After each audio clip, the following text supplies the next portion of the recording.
Bienvenue dans Be Back, le podcast qui accompagne ceux qui traversent une épreuve de santé, pour soi ou pour un proche. Je suis Suzanne Loriou, spécialisée en épreuves de santé, patiente experte et créatrice d'un accompagnement qui s'appelle Éléments. Pourquoi je fais ça? Parce que j'ai vécu une épreuve de santé enfant, une opération de la colonne vertébrale, et c'est ce vécu qui nourrit aujourd'hui mon engagement, transmettre tout ce que j'aurais aimé savoir à votre place.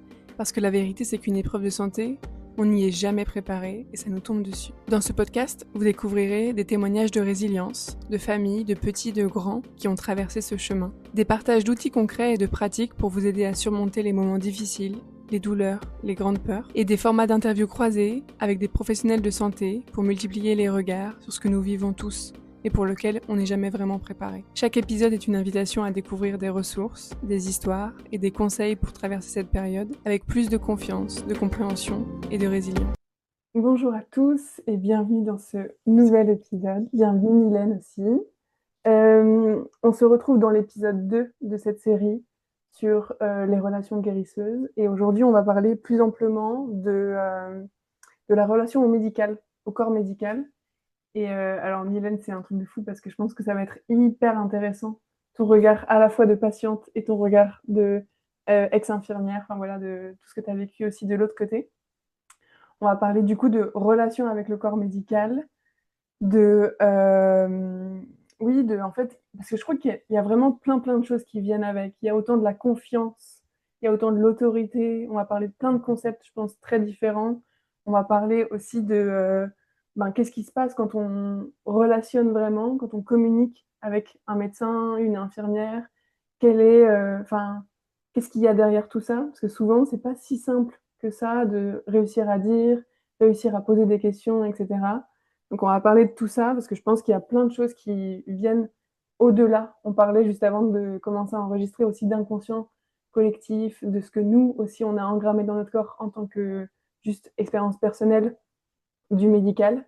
Donc, on va parler de tout ça, essayer de détricoter et puis essayer de, je pense aussi, donner quelques clés pour faire différemment. En tout cas, comme reprendre aussi la main, redevenir acteur de son parcours.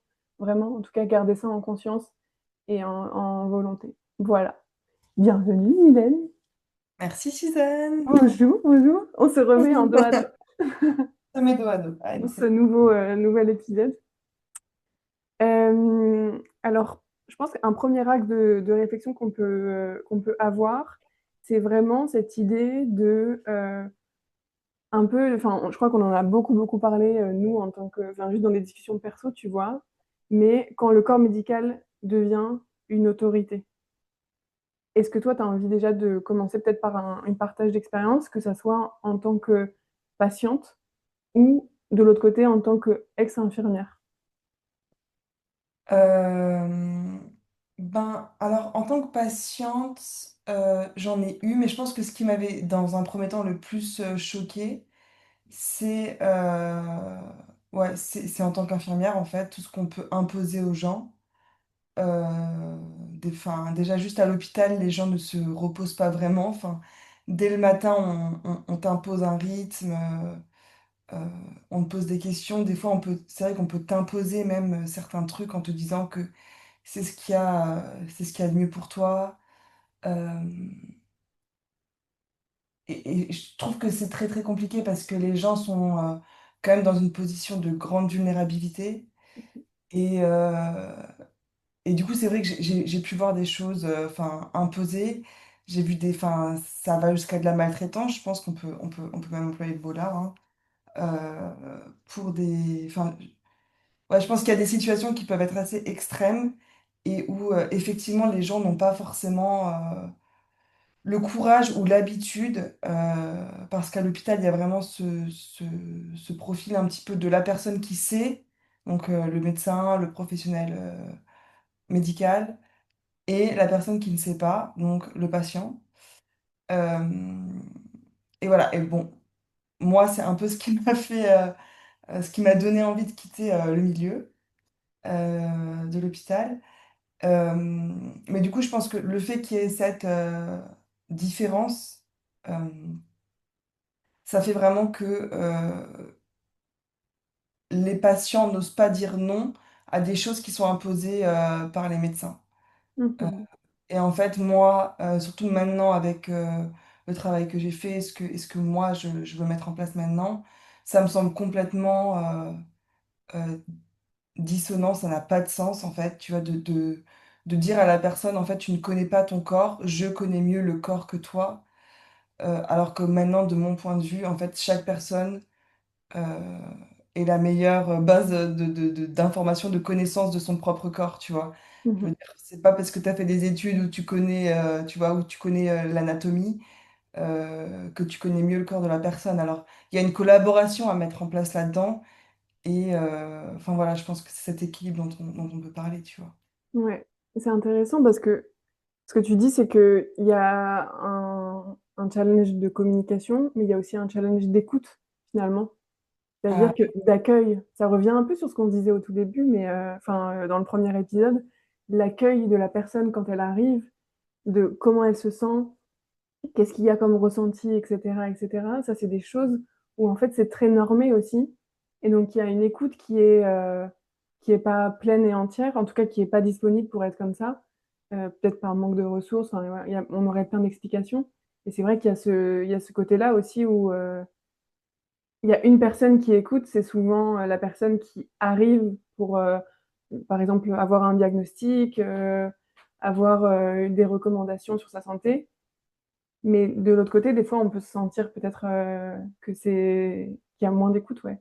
En tout cas, c'est pas la même qualité enfin, c'est pas la qualité qu'on pourrait attendre ou qui serait bénéfique. ouais.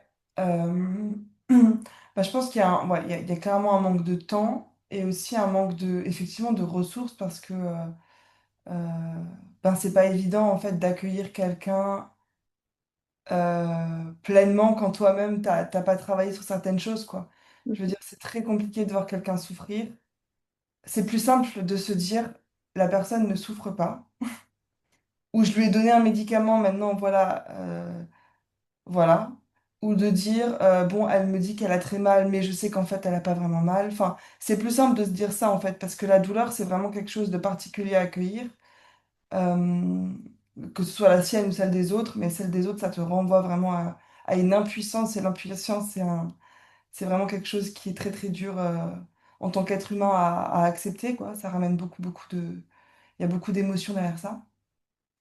Et du coup, oui, je pense que déjà, effectivement, l'accueil bah, ok, t'as très très mal, on va voir ce qu'on peut faire ensemble, tu vois, mais ça demande vraiment effectivement une écoute très posée, qui n'est pas tout le temps là.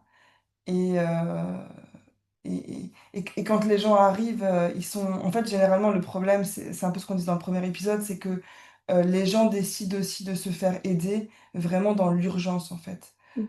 Euh, Ça, c'est vraiment un problème. Et je pense que si de tous les épisodes, je pense que toi et moi, on sera d'accord là-dessus, qu'on fait ensemble, vraiment la chose à faire, que ce soit mental, physique, c'est vraiment de se faire aider, d'en parler dès les premiers petits signaux. Parce qu'en fait, le problème, c'est que quand on arrive dans l'urgence, bah, en fait, euh, on est soi-même submergé et l'autre va être submergé aussi. Donc, enfin, le personnel soignant. Donc, le mieux, c'est vraiment d'y aller dès qu'on ressent un petit peu, enfin, une petite douleur, qu'on commence à sentir un petit mal-être. Euh, c'est vraiment, ça aussi, c'est une mémoire collective. Il faut vraiment apprendre à demander de l'aide plus rapidement et plus facilement en essayant d'enlever cette honte qui est un peu, en essayant ouais, de comprendre la honte qui est un petit peu collée à ça, quoi. Parce que Mhm. souvent, il y a de la honte, on n'ose pas demander et tout, on a peur de gêner. Alors que vraiment, je pense que il y a beaucoup qui résident là-dedans, quoi. Enfin, toi, peut-être que tu peux en parler aussi un petit peu dans ton parcours en tant que patiente. Ben, alors, oui, ça c'est sûr qu'on y va au moment où c'est l'apogée.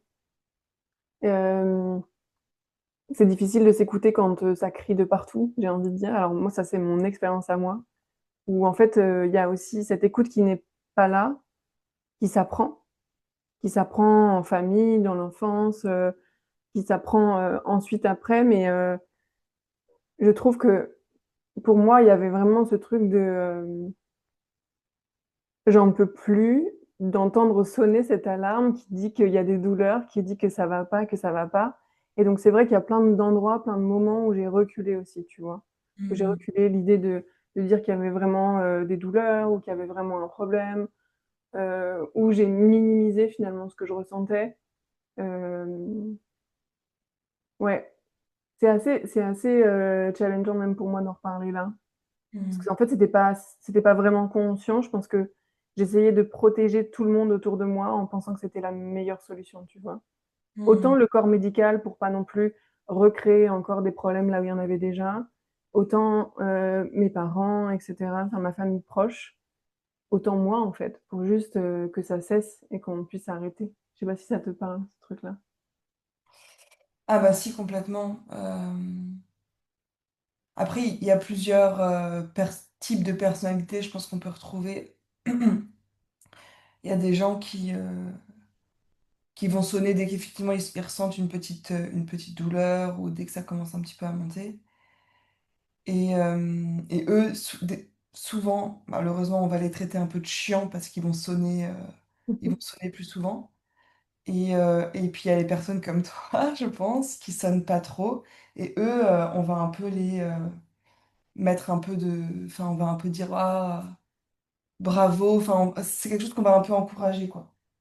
Donc, euh, donc oui, moi enfin, j'ai vu beaucoup de personnes comme ça. Et c'est vrai que ben, quand t'es pris dans le... Quand toi, t'es soignant, tu vas te dire, ah bah c'est cool que, tu vois, que tout le monde ne sonne pas tout le temps.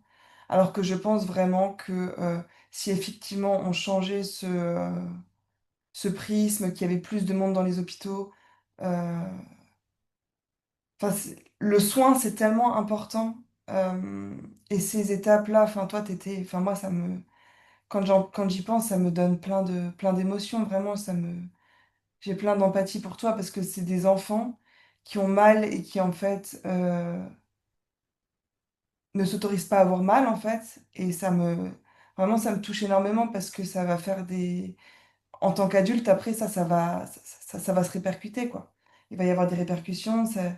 C'est ça va être plus compliqué de voir ses émotions, de voir tout ça. Donc vraiment, je trouve que vraiment le soin qu'on met là-dessus sur des gens qui ont mal, on devrait enfin vraiment valoriser ceux qui sonnent très rapidement en fait parce que c'est une très bonne chose, parce que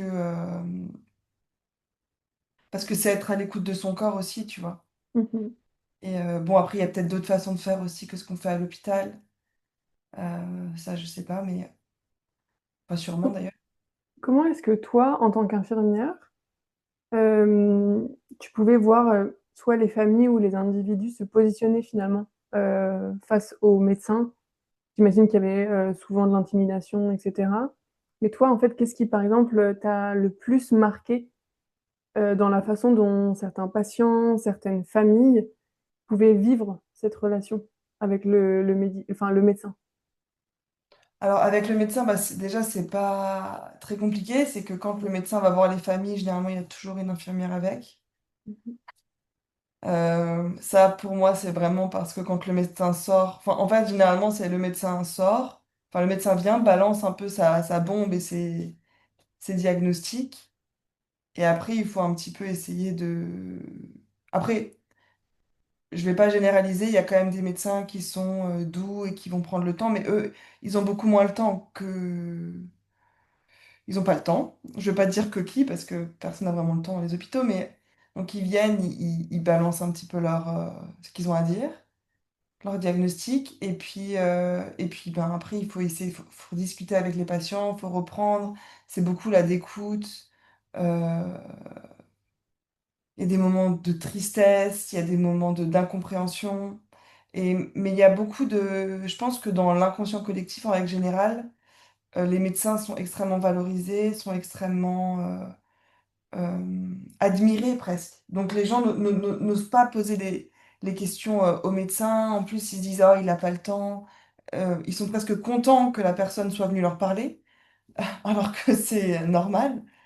Euh, et parce qu'ils sont difficiles d'accès souvent. Enfin, donc c'est vraiment une relation très très particulière. Et après, bah, en tant qu'infirmière, on était là plus pour essayer d'expliquer, remettre un peu de contexte. Euh, ouais, et écouter en fait. Écouter beaucoup, beaucoup, beaucoup écouter. C'est intéressant ce que tu dis, même sur l'inaccessibilité, finalement, ou le Ouais. côté de tu sais pas trop qui met les règles, mais elles sont là, tout le monde les connaît, et c'est un peu comme si chacun avait son rôle, tu vois, dans la petite pièce de théâtre qu'on est en train de se jouer. Tu vois ce que je veux dire? Et moi, je pense que Chacun c'est a son rôle. vraiment que je ne pouvais plus, vraiment qui me déstabilisait beaucoup à l'hôpital, enfin dans le soin en général, c'est qu'il y a vraiment une hiérarchisation en fait des gens, des intervenants. Et, et ça, je trouve que c'est vraiment très très compliqué. Et le plus compliqué en plus, c'est que le patient est inclus dans cette hiérarchisation. Et ça, je trouve que c'est vraiment un non-sens en fait. Mais il y a vraiment de ça, quoi. Le patient est inclus dedans. Ouais, cette impression vraiment d'être en tant que patient potentiellement dans une position d'infériorité qui est, je sais pas, qui est de fait en fait, à partir du moment où tu commences à rentrer dans des sphères médicales, l'hôpital, même rien qu'une maison médicale, tu vois, juste le début de la chaîne, de se positionner déjà soi en tant que patient comme dans une position de faiblesse. Enfin, et quand j'entends faiblesse, c'est vraiment manque de ressources, manque de possibilités, manque de capacités, parce qu'on nous l'autorise pas, parce qu'on se l'autorise pas non plus. C'est assez. Enfin, je crois que ça a un impact aussi énorme sur la manière dont les gens perçoivent, conçoivent et prennent part dans leur parcours de santé ou leur santé, leur bien-être. Tu vois ce que je veux dire? Ah ouais, complètement, ouais. Mais c'est exactement ça. Je pense qu'il y a vraiment.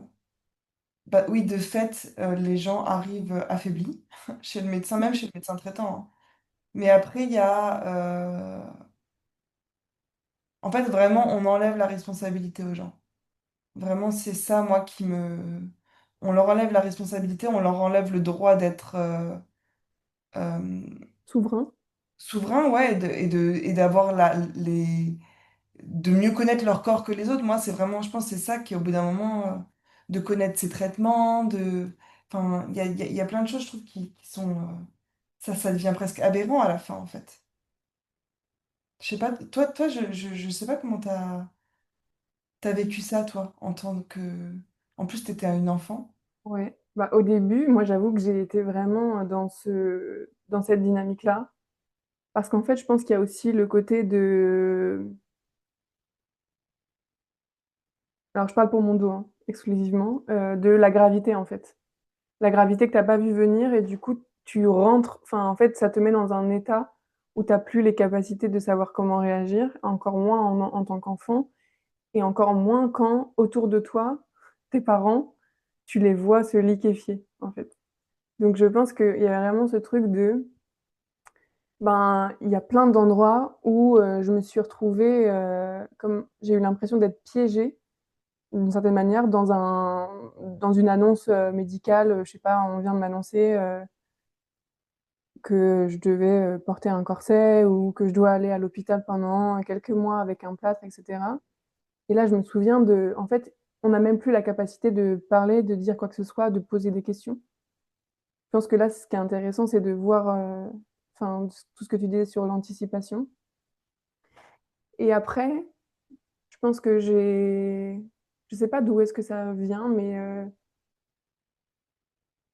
après, c'est peut-être une question de personnalité ou je sais pas, mais moi, je me suis jamais dit que le médecin était plus... Enfin, si, il avait des savoirs plus que moi sur ce qu'il allait se passer parce que ça commençait à devenir quelque chose que je ne maîtrisais plus. Je suis pas capable de faire une opération du dos, une arthrodèse. Voilà, j'ai jamais fait et je ferai sûrement jamais. Mais par contre, je me suis jamais sentie inférieure au médecin. Et du coup, je pense que au fur et à mesure, mais peut-être parce que j'ai rencontré pour le coup beaucoup le médical enfant, au fur et à mesure, moi, je me mettais dans une position où on était sur le même, enfin, sur le même pied d'égalité. Et en fait, ce que j'ai remarqué, c'est qu'il y a des médecins à qui ça plaisait pas du tout. Hmm. Et en fait, ça m'a permis ça de ben, de naviguer différemment en fait, de me permettre de naviguer différemment parce que quand j'ai vu que certaines personnes ça les déstabilisait en fait. Mes questions, ce que j'avais à dire, etc. Enfin voilà, toutes ces choses-là. Je me suis dit que c'était pas les bonnes personnes pour m'accompagner. Et du coup, j'ai commencé à faire un tri. Et, enfin, pas faire un tri, mais en tout cas, j'ai commencé à faire des choix. Là où avant, je m'autorisais pas à faire des choix parce que je me sentais comme vraiment enfermée dans oh, il m'arrive un truc tellement grave que la première personne qui va pouvoir m'aider, même si ça va me causer d'autres choses négatives, c'est pas grave, il faut quand même le faire. Alors que là, il y a eu vraiment ce truc de bah en fait, oui, il m'arrive quelque chose de grave, mais il y a plein de solutions. Enfin, c'est vraiment le côté pénurie et abandon et abondance aussi. Abondance, c'est drôle Mm. de lapsus. Mais donc voilà, moi j'ai eu ces deux côtés-là vraiment au tout début de pas du tout savoir accueillir, gérer, de m'être sentie complètement victime finalement de ces annonces médicales qui étaient un peu impromptues, qui étaient, euh, qui étaient pas enrobées, pas expliquées. Comme tu disais, les traitements où enfin, je pense que beaucoup de gens peuvent enfin, se reconnaître aussi là-dedans, mais quand tu sors du médecin et qu'en fait, tu as encore presque plus de questions qu'avant de rentrer dans cette salle. Mm. Tu viens, tu es dans la salle d'attente, tu as tout ce que tu as besoin de savoir, et encore, c'est pas très clair parce que tu ne l'es pas autorisé à clarifier. Moi, c'est ce que je fais beaucoup avec les familles que j'accompagne, c'est que on vient vraiment clarifier en amont des rendez-vous. C'est quoi les questionnements, c'est quoi nos besoins, qu'est-ce qu'on a besoin de savoir, de connaître enfin, en repartant de ce rendez-vous-là. Et en fait, dans le rendez-vous, il y a tellement pas de place pour toi, ta dynamique à toi en tant que patient. C'est tellement une dynamique qu'on t'impose. Il y a vraiment des rythmes, etc. dans les consultations que, bah, en fait, tu ressors. Souvent, tu as une information un peu. Enfin, ouais, il y a un truc qui t'a donné un peu plus d'informations, que ça soit positif ou négatif, ça va mieux, ça va moins bien. Mais sur vraiment ce qui va se passer ou quels sont les enjeux derrière, Euh, ça, il y a beaucoup de flou souvent, même après les rendez-vous. Et ça, je trouve que c'est. Enfin, je pense que toi, tu as pu le vivre aussi, que ce soit en tant qu'infirmière, vraiment, comme tu disais, de devoir comme traduire, accueillir après, une fois que le médecin est parti. Et même, je pense, en tant que patiente. Ah oui, oui, complètement. Mais attends, j'ai juste une question pour toi. Du coup, c'est qui t'a aidé à faire le... C'est de... Enfin, c'est de toi-même, toute seule, que tu as réussi à passer de l'un à l'autre? C'est la Une colère personne... qui m'a aidée. Pardon? C'est la colère qui m'a aidée. Ok. Il y a un moment donné où, en fait, je pense que ça montait, ça montait, ça montait à l'intérieur de moi depuis des années. Parce que le traitement du dos, il devenait de plus en plus... En fait, il impactait de plus en plus ma vie en général, quoi. Genre, j'avais le moins... Enfin, je pouvais plus faire ça, j'étais même plus dans la vraie vie, j'étais à l'hôpital, donc enfin, pour moi, c'était... On impactait de plus en plus enfin, mes environnements de vie, entre guillemets. Je pouvais même plus être dans la vraie vie. Et il y a un moment donné, enfin, un des médecins qui m'a dit, sur un traitement qui fonctionnait pas, il m'a dit, mais c'est pas grave, on va refaire ce premier traitement qu'on avait déjà fait. En fait, il l'a dit avec tellement de normalité, de Hmm. encore, entre guillemets, me remettre 3 mois, 4 mois à l'hôpital dans un plâtre. Il l'a tellement annoncé comme si c'était genre, ça avait aucun impact, que c'était, C'était voilà, agréable? pardon? C'était agréable. Oui, agréable, ou même comme si c'était genre facile à accueillir, en fait. Comme si c'était genre la solution. Et en fait, je pense que c'est cette colère-là où je me souviens de lui avoir répondu, ah, mais en fait, c'est pas possible. C'est pas possible du tout. Ça va pas être possible. Donc, soit on discute d'autre chose, soit, enfin, soit juste j'arrête. Et en fait, bon, c'est ce qui s'est passé. J'ai juste arrêté et je suis partie. Et je me suis rendu compte qu'en fait, ben, enfin, ouais, avoir plusieurs avis médicaux, enfin, ça a été une de mes plus grandes leçons. C'est quelque chose que j'ai Moi, pas avec fait assez vraiment tôt. de rebondir là-dessus, parce que je trouve que c'est magnifique, quoi. Je sais pas quel âge t'avais à ce moment-là. Ben, alors attends, touc. J'étais en quatrième. Enfin, en Même quatrième, tu la veux avoir 13 ans. Ouais, à 13 ans, le pouvoir d'écouter sa colère, c'est vraiment très très beau. Et vraiment, ça nous montre aussi que les émotions ont vraiment toute leur place. Et vraiment, là, on avait enfreint tes limites. Enfin, moi, je trouve ça trop beau, quoi. Le driver que ça a été pour toi, est-ce que ça... Enfin, c'est magnifique. De toi-même en plus, enfin, je trouve ça vraiment très très beau, quoi. L'énergie du ça suffit, tu vois ce que je veux dire? Ouais, C'est ouais, ouais. vraiment ce truc de Mais c'est faut beau parce retourner. que je rebondis juste là-dessus, c'est que se faire triturer le corps, parce que c'est clairement ce qui se passe dans les hôpitaux, hein. On se fait triturer le corps, on a des prises de sang tous les matins. Au bout d'un moment, le corps, il en peut plus et en fait, c'est très très important d'écouter cette colère et de pas inhiber, parce qu'il y a des gens qui l'inhibent aussi. Et vraiment d'écouter son corps et de pas encore se forcer. Même une prise de sang, hein, ça peut paraître rien du tout, mais c'est, c'est invasif en fait. On rentre quelque chose, ça fait mal. Et quand le corps, il en peut plus, enfin, euh, la moindre petite piqûre, même juste piquer le bout du doigt pour prendre la glycémie, ça fait très très mal en fait.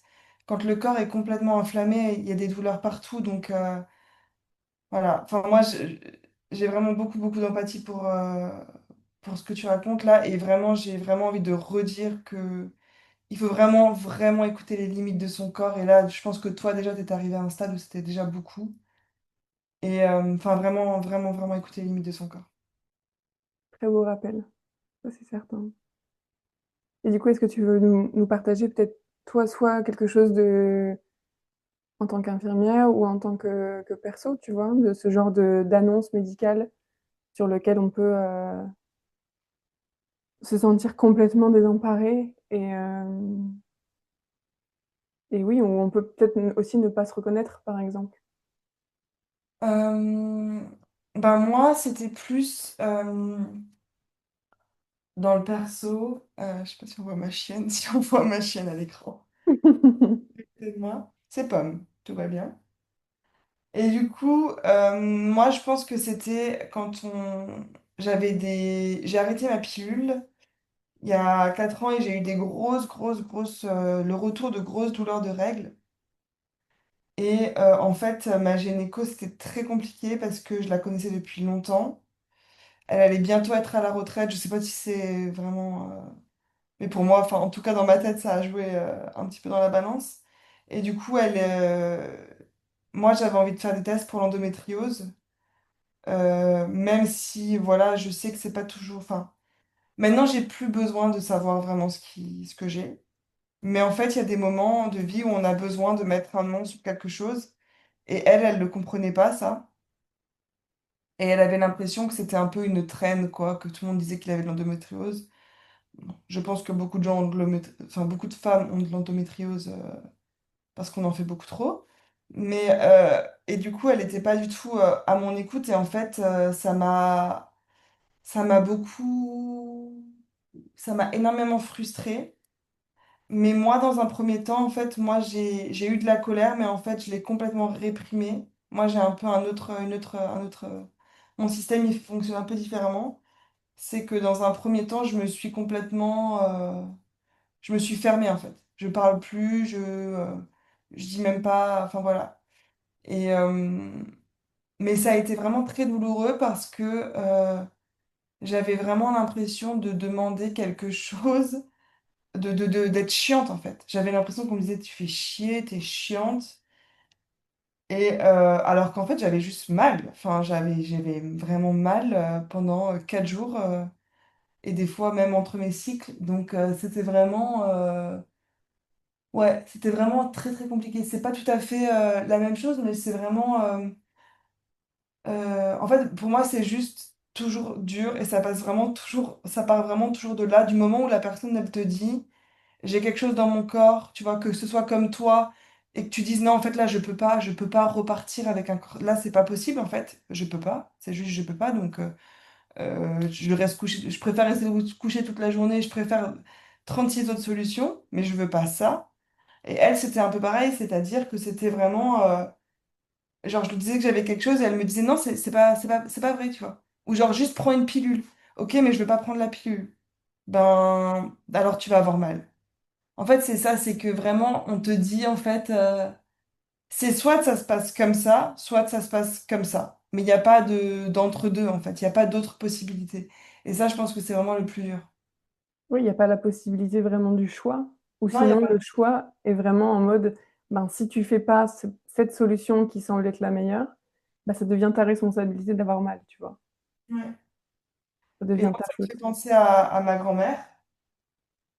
Et j'ai beaucoup vu ça, hein. Enfin, en cardio, c'est des choses quand même que j'ai aussi beaucoup vues, où on dit aux gens, il faut que vous fassiez cette intervention. Et soit les gens sont trop vieux, soit ils n'ont pas envie de faire d'intervention. Et on leur dit, ben voilà, vous allez mourir dans 6 mois, quoi. Et tout de suite, il y a cette... Enfin, tout de suite, je trouve qu'on utilise la peur, souvent dans les hôpitaux, pour... voilà, vous allez mourir, ou le shaming, quoi, quand tu veux pas faire, par exemple, de chimio, parce que là, il y a des gens qui n'ont pas envie de rentrer dans des processus longs, de gros traitements. Ils préfèrent, voilà, vivre leur vie jusqu'à temps qu'elle s'arrête, si elle doit s'arrêter avant ou quoi. Et en fait, on vient leur mettre la peur. Ouais, mais vos enfants, les pauvres, on vient te culpabiliser et te mettre de la peur. Et ma grand-mère, c'est ce qu'on lui a fait. On lui a dit, ben, dans 6 mois, vous allez mourir. Ce que je trouve vraiment pour moi dégueulasse et affreux vraiment de faire ça à quelqu'un. Et, euh, et en fait, elle a tenu 2 ans. Voilà. Elle est décédée au bout de 2 ans et en fait, elle était très très heureuse comme ça. Mhm. Et elle a fait son choix en fait. Mais c'est la question du respect, en fait, de la personne, comment elle veut vivre avec l'épreuve qu'elle traverse, en fait. Qu'est-ce qu'elle veut faire? C'est Ouais, et quoi c'est toujours pareil en fait. C'est ton corps en fait. Mm. Et en fait, le problème, c'est que c'est ça, c'est qu'on a des normes. Ça, c'est très l'hôpital. On a des normes pour les bilans sanguins, on a des normes pour si tu as ce cancer, si tu as cette maladie cardiaque, si tu as ce truc. Et c'est intéressant pour savoir, voilà, les rémissions, les récidives. Mais en fait, chacun est tellement différent que, enfin voilà, ma grand-mère, on lui a dit 6 mois et ça a été 2 ans. Enfin, je veux dire, ça, voilà. Ouais. Ça me fait penser à plein de choses différentes. Mhm. Ce que tu as dit, enfin, il y a quelques minutes, tu as dit un truc, ça m'a fait penser à une chose. Quand j'étais à l'hôpital, donc j'étais plusieurs mois à l'hôpital avec un plâtre au niveau du buste, donc sans se laver, etc., etc. Et comme assez régulièrement, je me faisais mal un peu partout dans les autres membres, c'est-à-dire que je crois que j'ai dû me faire 2 entorses en 4 mois à l'hôpital sur les poignets. Et en fait, c'était tellement, enfin, on venait tellement pour une chose, j'étais là pour mon dos, que je n'ai pas été soignée à l'hôpital alors que j'étais à l'hôpital pour cette entorse.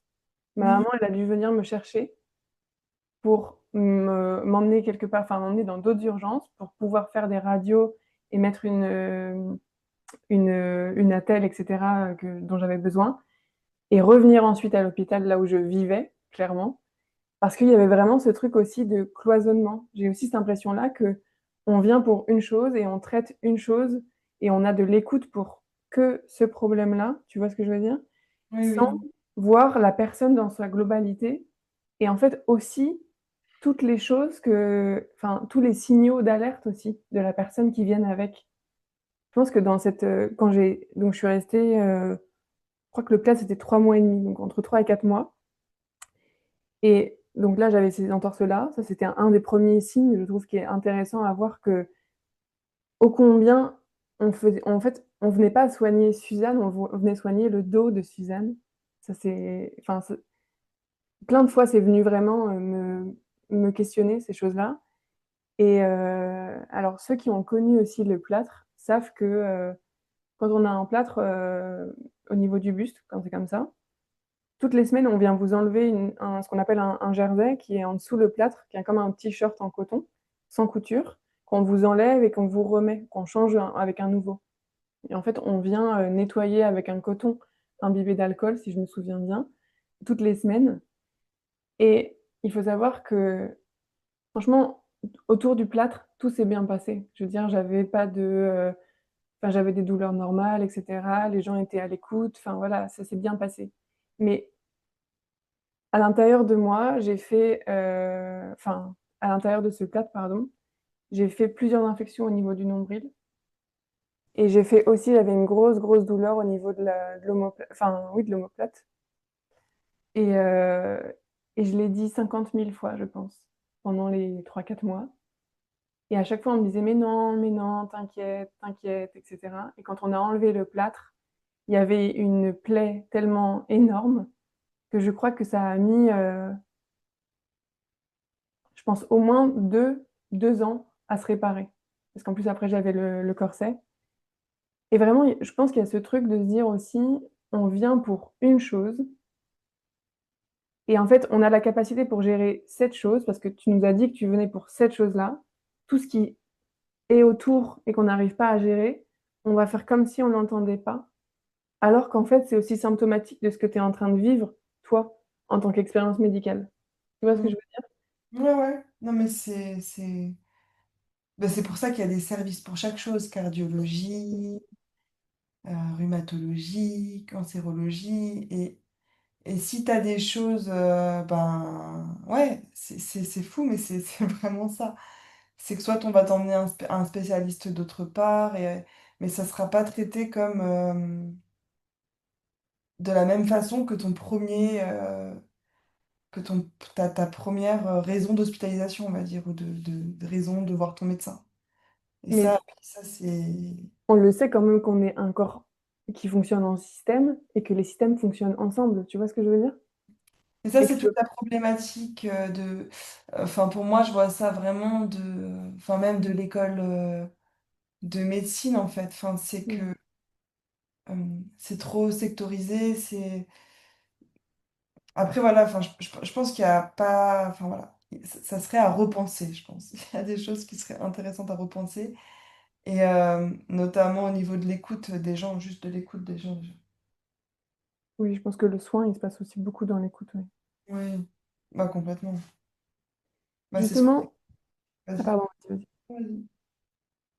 Je me posais la question de si toi, soit quand tu étais infirmière, etc., tu avais quand même trouvé ou tu conseillais les gens pour qu'ils puissent prendre une place différente en tant que patient, soit face à toi-même, donc infirmière, soit face au médecin, par exemple. Est-ce que ça t'est arrivé aussi d'avoir enfin, de voir des gens tellement enfin, ouais, dans une incompréhension ou ouais, dans un moment où ils ne se sentaient pas bien, de leur dire, mais en fait, voilà, vous pouvez enfin, vous pouvez faire ça, vous pouvez communiquer comme ça, vous pouvez poser telle question, vous avez des droits finalement. Tu vois ce que je veux dire? Est-ce que ça t'est arrivé de rappeler ces choses-là? Oui, oui, j'en ai beaucoup parlé avec certains patients. Pour certains, c'était vraiment très compliqué. Je sentais vraiment beaucoup de honte. Il y a même des fois, j'ai l'impression la honte d'être malade, la honte d'être dans cette position-là. Donc il y a des gens pour qui c'était pas possible. Il y a des gens qui étaient très en colère contre les médecins aussi. Ça, quand même, il y a quand même, je pense, un petit peu la colère dont tu parlais avant. Il y a des gens qui sont un petit peu dans ce,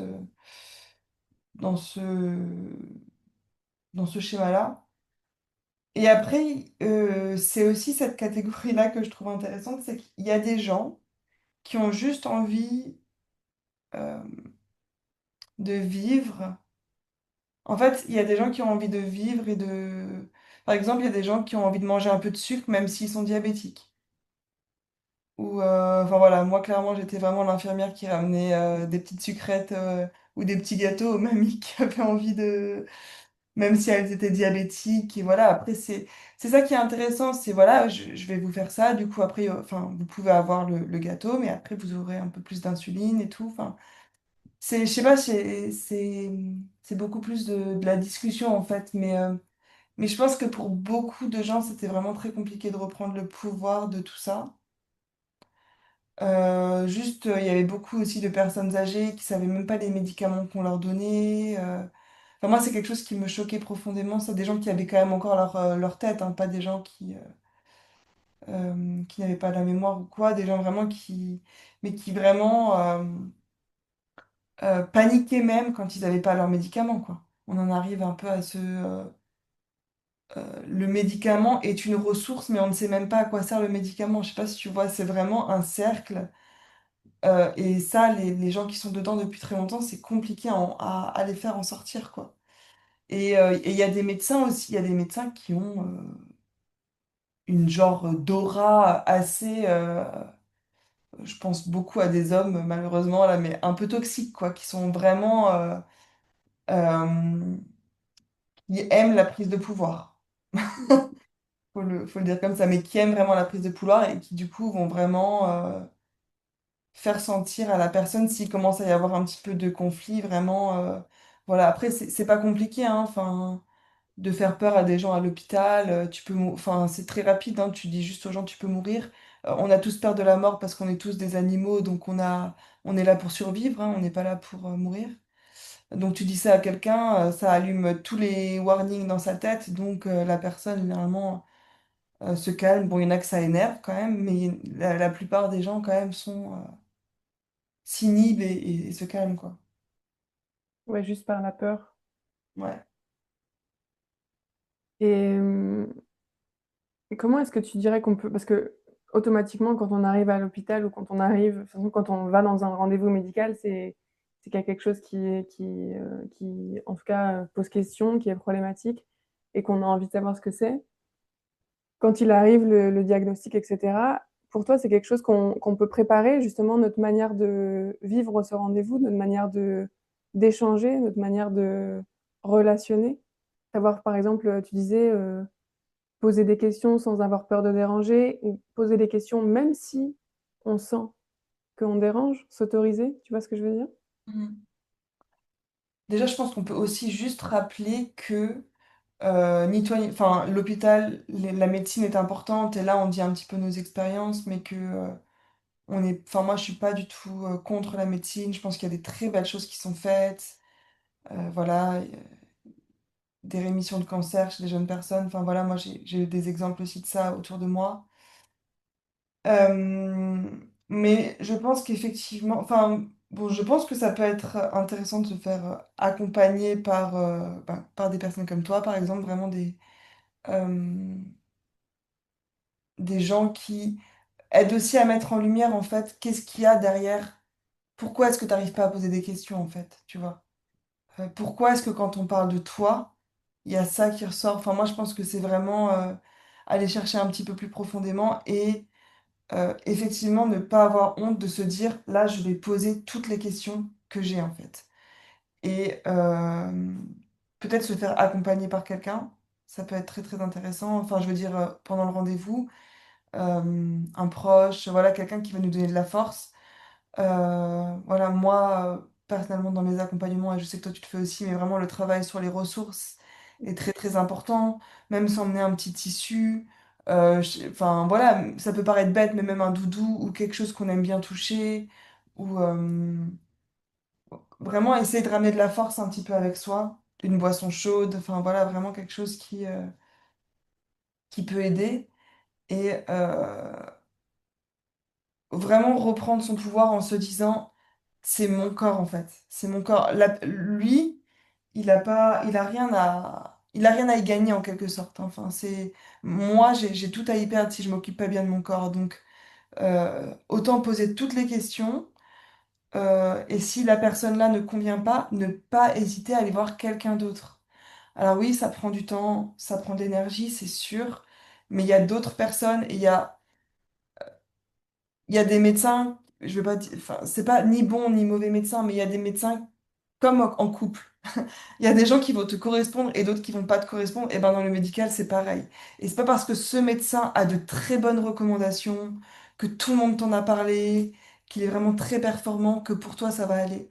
C'est très très important. C'est un médecin, c'est comme un psy. Moi là, j'ai changé du coup de gynéco, j'ai pris une sage-femme. Et vraiment, je voulais que le feeling passe, c'était le plus important. Et, et je pense que quand on choisit un médecin, que ce soit un médecin traitant ou peu importe, il faut vraiment qu'on ait vraiment cette connexion avec lui. Ouais. Je suis complètement d'accord. Je pense que pour toute, même toute grosse épreuve médicale qu'on a à traverser, la relation avec le médecin, Mais même petite, hein, même ton oui, même médecin, petite, choisis ton médecin traitant avec quelqu'un avec qui ça match. Vraiment, en fait, faudrait qu'on arrive à s'entourer en amitié, en amour, mais effectivement, même dans le care, dans les gens qui prennent soin de nous, avec des gens avec qui on se sent en sécurité, quoi. Mm. On vient là-dessus. Avec qui il y a de la confiance, ouais. Exactement. Avec qui on peut poser des questions. Moi, ça me ramène vraiment à un truc, tu vois, où justement, quand j'ai changé de spécialiste pour mon dos, je suis allée à Paris et cette personne m'a dit, OK, il faut se faire opérer, etc. Tu peux te faire opérer dans ta ville natale ou tu peux revenir ici si tu ne trouves pas. Et du coup, j'ai essayé de trouver à Angers, là où j'habitais, un médecin. Et pour le coup, je me souviens que ça va vous paraître bizarre, mais je l'avais pris un peu comme un jeu parce qu'on avait testé enfin, on a fait plusieurs rendez-vous avec des spécialistes. Et je me disais, je vais arriver et essayer d'avoir le même comportement. Donc, vraiment, enfin, c'est vraiment de la découverte, en fait, finalement, comme tu disais, dans d'autres types de relations. Et j'ai posé toutes les questions que j'avais à poser. Toutes les questions. Et quand je vous dis toutes les questions, c'est vraiment toutes les questions. J'avais une liste. Et en fait, je me suis dit, OK, ben, c'est avec ce médecin-là où je sens que je peux davantage m'abandonner, entre guillemets. Parce qu'en fait, littéralement, quand tu vas sur la table d'opération, tu maîtrises plus rien, quoi. Et donc, moi, j'avais vraiment besoin de construire cette confiance-là, cette relation-là.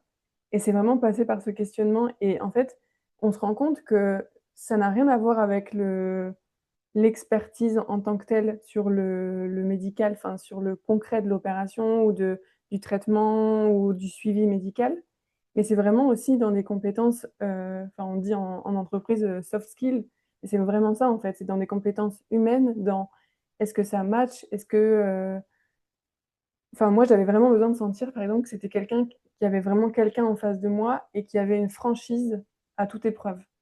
Je lui ai demandé de me montrer par exemple des choses qu'il avait potentiellement ratées, peut-être des trucs qu'il avait oubliés dans le corps de certains, ou des vis qui avaient sauté, ou des choses comme ça. J'avais demandé vraiment beaucoup, beaucoup, beaucoup de choses. Et, euh, et en fait, ce que je me suis rendu compte, c'est que en prenant, pas le lead, mais en prenant ma place dans cette relation-là, ça m'a permis vraiment d'y aller avec beaucoup plus de relâchement dans cette épreuve, enfin, dans cette opération-là. Je me souviens même que la veille, quand je suis arrivée à l'hôpital la veille de mon opération, je lui avais dit, il était passé dans les couloirs, et je lui avais dit, vous me mettez pas de la sous-marque, hein, vous me mettez du matériel de qualité. Et à l'époque, c'est drôle, je vais dire un truc bizarre, mais à l'époque, on est allé, enfin, dans ma famille, on faisait les courses chez Leclerc, parce que c'était le magasin le plus près. Et j'avais dit, je veux pas du éco, je veux pas la marque qu'on trouve en bas des rayons, vous me mettez des vraies marques, quoi, qu'on n'y retourne pas tous les 5 ans dans cette opération. Et je trouve qu'arriver aussi à construire une relation différente, alors oui, peut-être que ça arrivera pas avec le premier médecin et qu'il faut se donner l'autorisation d'aller voir plusieurs personnes, mais il y a vraiment des gens qui sont ouverts, enfin, vraiment à ce genre de choses-là et à vraiment créer une relation différente dans le soin. Enfin, moi, je travaille pour le coup avec des chirurgiens, neurochirurgiens, pour les familles que j'accompagne, et on n'a pas tous la même vision des choses. Donc, même dans le médical, ne faisons pas juste des généralités non plus. Donc voilà, Oui, c'est il y ça. a Il y un a grand beaucoup de espoir. médecins qui s'ouvrent à beaucoup de choses, qui sont vraiment dans la discussion, ça faut aussi le rappeler, effectivement. Mais moi, ce que je trouve trop beau dans ton histoire, c'est vraiment, enfin, vraiment, quand tu racontes, j'ai envie de dire aux gens, allez-y avec votre âme d'enfant, quoi. Parce que les enfants, en fait, ben, comme toi, ils mentent pas, ils ont ces questions qui sont géniales et qui sont vraies, en fait. Parce qu'en fait, je pense que même en tant qu'adulte, on se poserait exactement la même question. On aurait la même image du truc éco. J'adore, c'est trop bien. Bah ouais, c'était des questions ouais, de base, quoi. Et je me souviens même que quand je les posais, mes parents qui étaient à côté de moi, j'avais demandé qu'ils soient tous les deux à côté de moi, qui m'entourent. Bon, c'est moi qui gérais le rendez-vous, tu vois, mais... et ils étaient... Des fois, je les entendais un peu pouffer, tu vois, rire de «Oh, elle a Ah, osé poser cette question-là». Mais ouais, trop bien. je pense que ça nous permet vraiment de reprendre aussi notre place dans ça et ça joue énormément dans la guérison, en fait. Ouais. Ça, c'est aussi important de le rappeler, ouais. Ouais. Il y a une chose qui m'est venue aussi sur le... Enfin, qu'on parle de... On a beaucoup parlé finalement de sensations dans le corps quand on relationnait. Qu'est-ce qu'on ressentait dans le corps, euh, comment on arrivait à exprimer ce qui se passait pour nous ou au contraire réprimer. Je pense qu'il y a vraiment une attention à apporter là-dessus, plus qu'au mental finalement, quand on arrive dans un environnement médical et qu'on se sent un peu comme pris, enfin voilà, on n'arrive plus à gérer, ça ressemble pas à la réalité, on n'a plus les codes, on n'a pas les codes. Je crois qu'il y a, enfin, une des ressources, moi, qui m'a été le plus importante, c'était vraiment la respiration. C'est un Mm. truc que tu as aussi et je trouve que c'est autant important et ça prend autant de sens dans, par exemple, le choc de l'annonce, quand on reçoit quelque chose et qu'on peut faire ce tu vois? Et là, Mm. vraiment, le côté de la respiration peut être intéressant, mais en fait, tout le long aussi, rester connecté et la respiration, alors, je te l'apprendrai pas, tu es la voilà, la mieux placée pour parler de ça, mais le lien avec sa respiration, son souffle, là où, en fait, quand il nous arrive quelque chose et qu'on se retrouve dans un environnement médical, on n'a plus les on n'a plus les outils, on peut se sentir un peu comme démuni. Revenir à ça, revenir à son corps, à ses sensations et par la respiration, je crois que c'est une des ressources les plus précieuses et souvent qu'on pratique peu finalement, enfin, qu'on oublie. Bah, souvent qu'on utilise même à l'inverse, c'est-à-dire qu'on va se dissocier généralement à l'hôpital. Justement par tout ce qui est invasif, tout ce qui est... Mais vraiment... Et c'est pour ça que je pense que c'est intéressant de se faire accompagner enfin, par des gens qui sont plus dans la somatique et des choses comme ça. C'est vraiment effectivement revenir dans son corps, juste ressentir mes sensations, respirer dans mes sensations, voir, écouter mes sensations sans les juger aussi. J'ai mal. Ok, est-ce que je peux rester un petit peu avec? Est-ce que je peux pas rester avec? Est-ce que je demande un médicament? Mais essayer vraiment de mettre le plus de conscience dans tout ça et pas juste se dire ah, j'ai mal, c'est insupportable, je vais me déconnecter. Enfin, vraiment essayer de effectivement utiliser la respiration. Effectivement, c'est le meilleur, c'est un des meilleurs outils qu'on ait et vraiment j'encourage. Et quand c'est trop compliqué, après, voilà, il y a des trucs comme la cohérence cardiaque, Mm. commencer petit à petit, je dirais aussi, parce que quand on n'est pas habitué à être connecté à son corps, ça peut aussi être vite submergent. Mais vraiment, ouais, je te rejoins complètement sur ce que tu viens de dire là. Et du coup, quand tu parles même de cohérence cardiaque, ça me fait penser que moi, un des trucs que je propose le plus aux familles quand on commence à parler vraiment de rendez-vous médicaux qui, j'allais dire qui tapent dans le dur, mais là où on a vraiment des décisions à prendre, où on a vraiment, enfin voilà, où ça commence à devenir très très challengeant, les préparer de manière émotionnelle et énergétique, c'est souvent un endroit où on ne pense pas. Là, on a parlé des questions, de la communication, des choses qu'on ne s'autorisait pas forcément, etc. Mais il y a un tapping de FT. Donc, le FT, c'est vraiment une méthode de tapping où on vient refaire circuler l'énergie sur un sujet dans son corps. En fait, c'est un peu comme de l'acupuncture, mais sans Par les ta... aiguilles dans l'idée. Et je trouve que c'est toujours quelque chose que je propose de faire ensemble, à plusieurs. Par exemple, quand on accompagne son enfant, quand on accompagne son conjoint, etc., ou quelqu'un de sa famille plus généralement. Et vraiment, de déjà préparer cette nouvelle relation qui va arriver dans le cabinet en relation, soit à soi-même, soit avec quelqu'un de proche qui nous accompagne. Et souvent, ce tapping, je le propose vraiment de le faire à deux, quand on est encore dans la voiture, avant de sortir de la voiture, tu vois. Et déjà de venir conscientiser qu'il va se passer ça, que le corps comprend, qu'il est préparé d'une certaine manière, qu'on est ensemble et qu'on s'autorise à, enfin qu'en tout cas on fait tout en sorte pour pouvoir, au moment où on est dans le cabinet, pouvoir exprimer les choses telles qu'on les entend, rester avec nous-mêmes, peu importe les annonces, etc. Et je crois que ça, c'est une ressource aussi de nourrir la relation à soi ou alors avec ses proches. Finalement, c'est aussi un des enjeux qui va changer beaucoup, beaucoup de choses dans votre manière d'arriver dans le rendez-vous médical. Parce que souvent, comme tu dis, on arrive déjà, on a besoin de se protéger tellement qu'on est dissocié. Et ça permet pas en fait de prendre sa place dans le rendez-vous, de prendre sa place dans son parcours de soins, etc. Et je trouve que ça, c'est un des outils où, en fait, ça paye tellement pas de mine, ça dure 2 minutes, et je trouve que c'est tellement puissant, ça nous ramène tellement à nous. Enfin voilà, finalement, c'est des petites choses comme ça qui, Mm. on aurait envie de tout, tu vois, réaménager, comment ça fonctionne, etc., le système médical, etc., la société. Mais c'est en fait dans ces petits détails du quotidien, dans ces petites choses-là qu'on peut mettre en place, qui peuvent tout changer. On n'a pas besoin, enfin, en fait, c'est chacun, à son niveau où il est, change D'habitude, les choses, quoi. Même en tant que médecin. non, Donc je te voilà. complètement là-dessus. Vraiment conscientiser qu'il y a quelque chose qui va se passer aussi, pas se dire, ah, j'ai juste un rendez-vous médical. Non, c'est important. Il peut y avoir des choses qui vont être perturbantes. Euh, donc effectivement, préparer comme ça, c'est vraiment hyper bien. Et ce que je trouve hyper intéressant dans ton travail, dans ce que tu fais, c'est voilà, la notion de communauté, la famille, préparer ça ensemble, ne pas traverser ça seul. Vraiment, on le répète, ne pas traverser ça seul, c'est hyper important.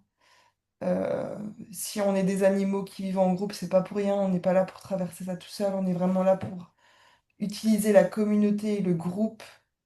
Euh, Tu vois, et toi, tu disais avant, je voulais être au milieu de mon papa et ma maman. C'est des choses fortes, c'est des choses vraies, et vraiment, c'est très, très important tout ça. Donc, Mm. merci de le rappeler. Moi, c'était la série des relations guérisseuses, hein. Je pense que vraiment, la relation, être en relation, relationner, ça fait partie des enjeux du soin et de la guérison. Ouais, Est-ce que tellement. tu as envie de rajouter quelque chose, Milou? Non, merci, c'était très émouvant pour moi. C'est un métier que j'aime toujours beaucoup, le métier d'infirmière. Et j'ai vraiment cette envie parce que là, on a parlé un peu de certains aspects un peu négatifs, mais j'ai vraiment envie de dire aussi qu'il y a beaucoup de belles choses qui se font et j'espère que j'ai vraiment espoir un jour de pouvoir plus collaborer avec, en tant que coach somatique avec les hôpitaux. J'ai vraiment cet espoir qu'on puisse faire plus le lien entre les deux parce que je pense qu'il y a vraiment quelque chose à faire et voilà. Donc c'était assez émouvant pour moi de parler de tout ça, de me Mhm. rappeler tout ça. J'imagine. Franchement, je partage cet espoir-là et je pense que ça se fera graine par graine. Mhm. Et alors là, tu as peut-être quitté le monde médical depuis quelques années, mais je trouve que moi qui essaye finalement de créer de plus en plus de liens avec ce monde-là tout en n'y étant pas, enfin, le seul lien que j'ai, c'est le côté patient, tu vois. Je vois déjà qu'à cet endroit-là, même au niveau des institutions, tout ce qui est autour de patients experts, père Ouais. aidant, etc., tout ça, c'est des choses qui commencent déjà, enfin déjà, je sais pas pourquoi je mets déjà, mais qui commencent enfin peut-être à devenir institutionnelles en fait. Et je Mhm. trouve que ça fait partie quand même des signaux qui sont très très importants à regarder. Je pense qu'il y aura de plus en plus de ponts et que c'est aussi à nous d'être euh, investigateurs en fait de ça, Ouais. d'aller vraiment dans ce truc-là. Et je pense que ça a une force incroyable parce que on parlait des relations, mais même la relation avec les gens qui ont traversé ce que vous traversez aujourd'hui et qui en sont sortis, qui ont dépassé ça, etc. Enfin, qui sont partis, qui sont sur un autre stade de ce que vous avez vécu. Waouh, ça change beaucoup, beaucoup de choses en fait, déjà. Ouais, c'est clair. Donc, on tient bon et je pense qu'il y aura des liens qui vont se faire. Je pense que finalement, ce que tu vas aussi incarner dans les prochaines années, c'est cette ancienne profession, mais d'une manière différente, tu vois. Ouais, non mais oui, ah oui, oui. Ouais, de toute façon, moi, j'adore tout ce qui est le care, enfin, le prendre soin, le soutien, comment les gens peuvent amener plus ouais, de prendre soin dans leur maison et pour eux-mêmes, ça me passionne. Donc, et tout est parti de là, en fait, tout est parti du métier d'infirmière. Mais Donc c'est passion, conviction. voilà, c'est ça. Ok, eh bien écoute, on Merci se beaucoup. dit On se dit au prochain épisode, au troisième, Ouais. troisième et dernier épisode sur les relations guérisseuses. Et puis, ben, merci beaucoup. N'hésitez pas à nous mettre en commentaire aussi des choses si ça a résonné. Franchement, Ouais, poser on des questions. serait hyper touchés de voir si ça a résonné. Et ouais, si vous avez des questions. Très bonne idée. Voilà. Bye bye. Merci d'avoir écouté Be Back. Si ce podcast vous a aidé ou touché, pensez à laisser une note ou un avis sur votre plateforme d'écoute préférée. Ça aide énormément à le faire connaître à d'autres qui traversent une épreuve de santé et pourraient en avoir besoin. Si vous souhaitez aller plus loin et bénéficier d'un accompagnement personnalisé avant et après une opération ou un traitement médical, découvrez le programme Éléments, l'aide sur mesure dont vous avez besoin pour traverser cette période avec plus de sérénité et de confiance. Pour en savoir plus ou réserver un appel, contactez-moi via le lien en description de l'épisode ou directement sur Instagram. Vous n'êtes pas seul, je suis là pour vous accompagner à chaque étape. À très bientôt dans Be Back.